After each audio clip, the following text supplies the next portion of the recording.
ಯಡಿಯೂರಪ್ಪ ಅವರ ಮಗನ ಸ್ವಾರ್ಥಕ್ಕಾಗಿ ಹಿಂದುತ್ವದ ವ್ಯಕ್ತಿಗಳನ್ನು ತಿಳ್ಕೊಂಡು ಬಂದಿದ್ದು ಇವತ್ತು ನನ್ನನ್ನು ಸಹ ಹಠ ಹಿಡಿದು ಯಡಿಯೂರಪ್ಪ ಮತ್ತು ವಿಜೇಂದ್ರ ರಾಜಕೀಯವಾಗಿ ತಾನು ತಮ್ಮ ಕುಟುಂಬಕ್ಕೆ ವಂಶ ಪಾರಂಪರ್ಯ ಮುಂದುವರಿದಿತ್ತು.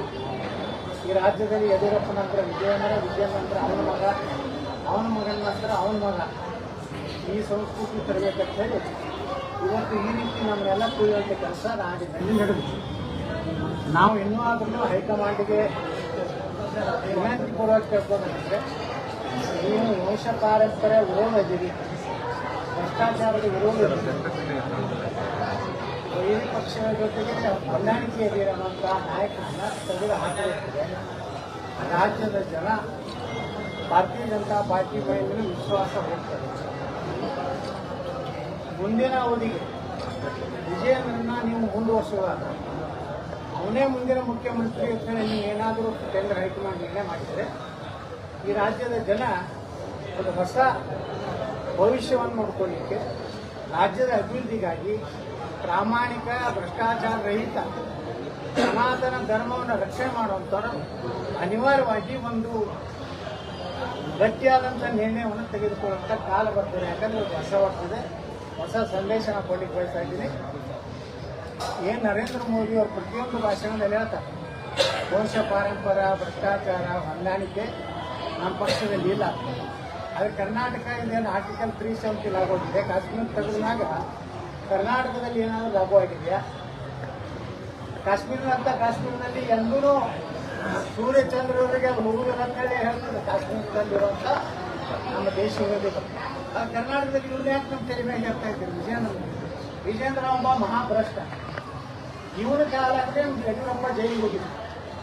ನಕಲಿ ಸಹಿ ಮಾಡಿದಂಥ ಆರೋಪ ಇದೆ. PSI ಹಗರಣದಲ್ಲಿ ಹೆಸರಿದೆ, 40% ಏನಿದೆ ಅದರಲ್ಲಿ ಹೆಸರಿದೆ.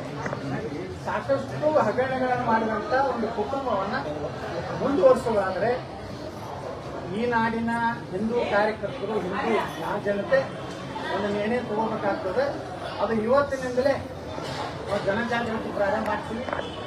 ಜನರ ಏನು ಅಭಿಪ್ರಾಯ ಇದೆ, ಭಾಳ ಜನ ನನಗೆ ಹೇಳ್ತಾ ಇದ್ದಾರೆ ಒಂದು ಹಿಂದೂ ಪಕ್ಷ ಈ ರಾಜ್ಯದಲ್ಲಿ ಕಟ್ಟಬೇಕು, ಬಿಜೆಪಿಯಿಂದ ಹಿಂದೂಗಳ ರಕ್ಷಣೆ ಆಗುವುದಿಲ್ಲ.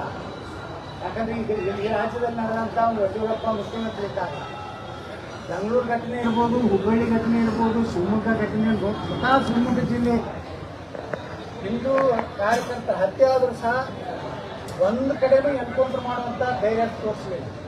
ಯಾವ ರೀತಿ ಉತ್ತರ ಪ್ರದೇಶದಲ್ಲಿ, ಆಸಾಮದಲ್ಲಿ, ಮಹಾರಾಷ್ಟ್ರದಲ್ಲಿ, ಹರಿಯಾಣದಲ್ಲಿ ಹಿಂದೂಗಳ ಮೇಲೆ, ಯಾಕಂದ್ರೆ ಹಿಂದೂಗಳು ಎಂದೂ ಆಕ್ರಮಣಕಾರಿಯಾದಂಥ ಮನೋಭಾವನೆ ಇಲ್ಲ.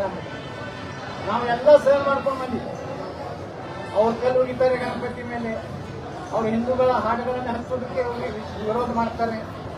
ಅವರು ಈ ದೇಶವನ್ನು ಎಂದೂ ಪ್ರೀತಿ ಮಾಡೋದಿಲ್ಲ. ಆದಾಗ್ಯೂ ಅವರಿಗೆ ವಿಶೇಷವಾಗಿ ಕಾಂಗ್ರೆಸ್ ಅಂತೂ ಮುಸ್ಲಿಂ ಪಕ್ಷ ಇದೆ, ಅದ್ರ ಬಗ್ಗೆ ನಾವು ಹೇಳೋದೇ ಬೇಕಾಗಿದೆ.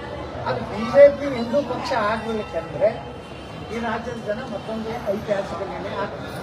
ಅವಾಗ ಇದೇ ಯಡಿಯೂರಪ್ಪ ಕುಟುಂಬವನ್ನು ಏನಾದರೂ ನೇತೃತ್ವ ಕೊಟ್ಟರೆ ಭಾರತೀಯ ಜನತಾ ಪಾರ್ಟಿ ಹೀನಾಯವಾಗಿ ಕರ್ನಾಟಕದಲ್ಲಿ ಪಕ್ಷಕ್ಕೆ ಸಹಾಯ ಆಗತ್ತೆ ಅಂತೀರಿ? ಇವ್ರಿಗೆ ಕೊಟ್ಟರೆ ಇನ್ನೊಂದು ಪಕ್ಷಕ್ಕೆ ಸಹಾಯ ಆಗುತ್ತೆ ನಿಶ್ಚಿತವಾಗಿ. ನೋಡಿ, ಬಿಜೆಪಿಗೆ ಯಾಕೆ ಹಿಂದೂಗಳು ಓಟ್ ಹಾಕ್ತಾರ? ಹಿಂದೂಗಳ ರಕ್ಷಣೆ ಆಗ್ತದೆ, ಅಭಿವೃದ್ಧಿ ಮಾಡ್ತಾರೆ, ಪ್ರಾಮಾಣಿಕರಾಗ್ತಾರೆ. ಯಾವುದೂ ಇಲ್ಲ ಯಡಿಯೂರಪ್ಪ ಏನು ಅಭಿವೃದ್ಧಿ ಮಾಡಿ ಉತ್ತರ ಕನ್ನಡಿಗೆ ಮೋಸ ಮಾಡಿದ್ರಿ. ನೀವೇನು ಹೇಳಿದ್ರಿ? ಆಲಿಮಟ್ಟಿ ಡ್ಯಾಮ್ನಲ್ಲಿ ನನಗೆ 25,000 ಕೋಟಿ ರೂಪಾಯಿ ಕೊಡ್ತಿದ್ವಿ ಅಂತ ವರ್ಷ ನಾವು ಮುಗಿಸ್ಕೊಂಡು ಮೋಸ ಮಾಡಿದ್ರಿ. ನನ್ನ ನಗರಕ್ಕೆ ಬಂದಂತ 125 ಕೋಟಿ ಹೋರಾಟ ಯಡಿಯೂರಪ್ಪ ಕುಟುಂಬದ ವಿರುದ್ಧ, ಪಕ್ಷ ವಿರುದ್ಧ ಅಲ್ಲ ಅಂತೀರಿ? ನಾವು ಭಾರತೀಯ ಜನತಾ ಪಾರ್ಟಿ ವಿರುದ್ಧ ಅಲ್ಲ, ನರೇಂದ್ರ ಮೋದಿ ಅವರ ವಿರುದ್ಧ ಅಲ್ಲ. ನಾವು ದೇಶ ಇವತ್ತು ಸುರಕ್ಷಿತ ನರೇಂದ್ರ ಮೋದಿ ಅವರಿಂದ. ನರೇಂದ್ರ ಮೋದಿ ಅವರು ಯಾವ ರೀತಿ ಪ್ರಾಮಾಣಿಕರಾದ್ರೆ ಅಂಥ ರಾಜ್ಯದ ರಾಜಕಾರಣದಲ್ಲಿ ನಾಯಕತ್ವ ಬಿಡಿ. ನೀವೆಲ್ಲರೇ ಇದೇ ಕುಟುಂಬನೇ ನಮ್ಮ ಇನ್ನು ಬಿಟ್ಟರೆ ನಮ್ಗೆ ಗತಿ ಇಲ್ಲ, ಯಡಿಯೂರಪ್ಪ ಬಿಟ್ಟರೆ ಲಿಂಗಾಯತ ವಿಷಯಗಳು ಬಿಜೆಪಿ ದೂರ ಸರಿಬಿಡ್ತಾರೆ, ಭಯದಿಂದ ಹೊರಗೆ ಬನ್ನಿ, ನೀವು ನಿರ್ಣಯ ತಗೋದಾಗಲಿಲ್ಲ. ಮತ್ತು ವಿಜಯೇಂದ್ರ ರಾಜ್ಯಾಧ್ಯಕ್ಷ ಮಾಡಿದ್ರೆ ಮುಂದಿನ ವೇಳೆ ತಗೊಳ್ತೀನಿ ಸರ್ ಜನಜಾಗೃತಿ ಮೂಡಿಸ್ತೀವಿ ಅಂತಂದ್ರೆ ಯಾವ ರೀತಿ ಜನಜಾಗೃತಿ ಜಿಲ್ಲೆ ಜಿಲ್ಲೆಗೆ ಹೋಗ್ತೀರಾ? ನೋಡಿ, ನನಗೆ ಸಾವಿರಾರು ಕರ್ನಾಟಕದ ಚಾಮರಾಜನಗರ ಹಿಡಿದು ಬೀದರ್, ಕರಾವಳಿ, ಮಂಗಳೂರು ಕರಾವಳಿ ಭಾಗದಲ್ಲಿ ಹಿಡಿದು ಕೋಲಾರ, ಎಲ್ಲ ಕಡೆ ಅಂದ್ರೆ ಒಂದೇ ಕಾರ್ಯಕರ್ತರ ಒಂದು ಸಂಕೇತ ಏನ್ ಮಾಡ್ತಾ ಇತ್ತಂದ್ರೆ ಒಂದು ಹಿಂದೂ ಪಕ್ಷಕ್ಕೆ ಬಿಜೆಪಿಯಿಂದ ನಾವು ಹಿಂದೂಗಳ ಸುರಕ್ಷತೆ ಇಲ್ಲ ಕರ್ನಾಟಕದಲ್ಲಿ. ಯಾಕಂದ್ರೆ ಇವ್ರು ಹೊಂದಾಣಿಕೆ ಇದೆ, ಸಿದ್ದರಾಮಯ್ಯ ಜೊತೆ ಹೊಂದಾಣಿಕೆ ಇದೆ, ಡಿ ಕೆ ಶಿವಕುಮಾರ್ ಜೊತೆಗೆ ಇವರು ವ್ಯಾಪಾರ ಇದೆ, ಬಿಸ್ನೆಸ್ ಪಾರ್ಟ್ನರ್ಗಳಿದ್ದಾರೆ. ಜಮೀರ್ ಅಹ್ಮದ್ ಖಾನ್ ನೋಡಿದ್ರು ಸರಸ ಸಲಾಪ್ ಮಾಡ್ತಾರೆ. ಮತ್ತು ಹಿಂದೂಗಳ ರಕ್ಷಣೆ ಮಾಡೋರು, ನಿಮ್ಗೆ ಓಟ್ ಹಾಕಿದ್ದು ಹಿಂದೂಗಳ ರಕ್ಷಣೆ ಮಾಡಲಿಕ್ಕೆ, ಅದನ್ನು ಮಾಡ್ತಾ ಇಲ್ಲ. ವಿಧಾನಸಭೆಯಲ್ಲಿ ರಾಜಣ್ಣ ಅವರು ಹೇಳ್ತಾರೆ, ಆದ್ರೆ ಆ ವಿಜಯೇಂದ್ರ ಒಂದು ಅಸತ್ಯ ಹೇಳ್ತಾನೆ, ಅದನ್ನು ಪ್ರಸ್ತಾಪ ಮಾಡಿ. ಯಾಕಂದ್ರೆ ಅವ್ರು ಹೇಳಿದ್ದಾರೆ, ಸಿದ್ದರಾಮಯ್ಯ, ಡಿ ಕೆ ಶಿವಕುಮಾರ್, ವಿಜಯೇಂದ್ರ, ನೀ ಏನಾದರೂ ಭಾಳ ಜಿಗಿದಾಡಿ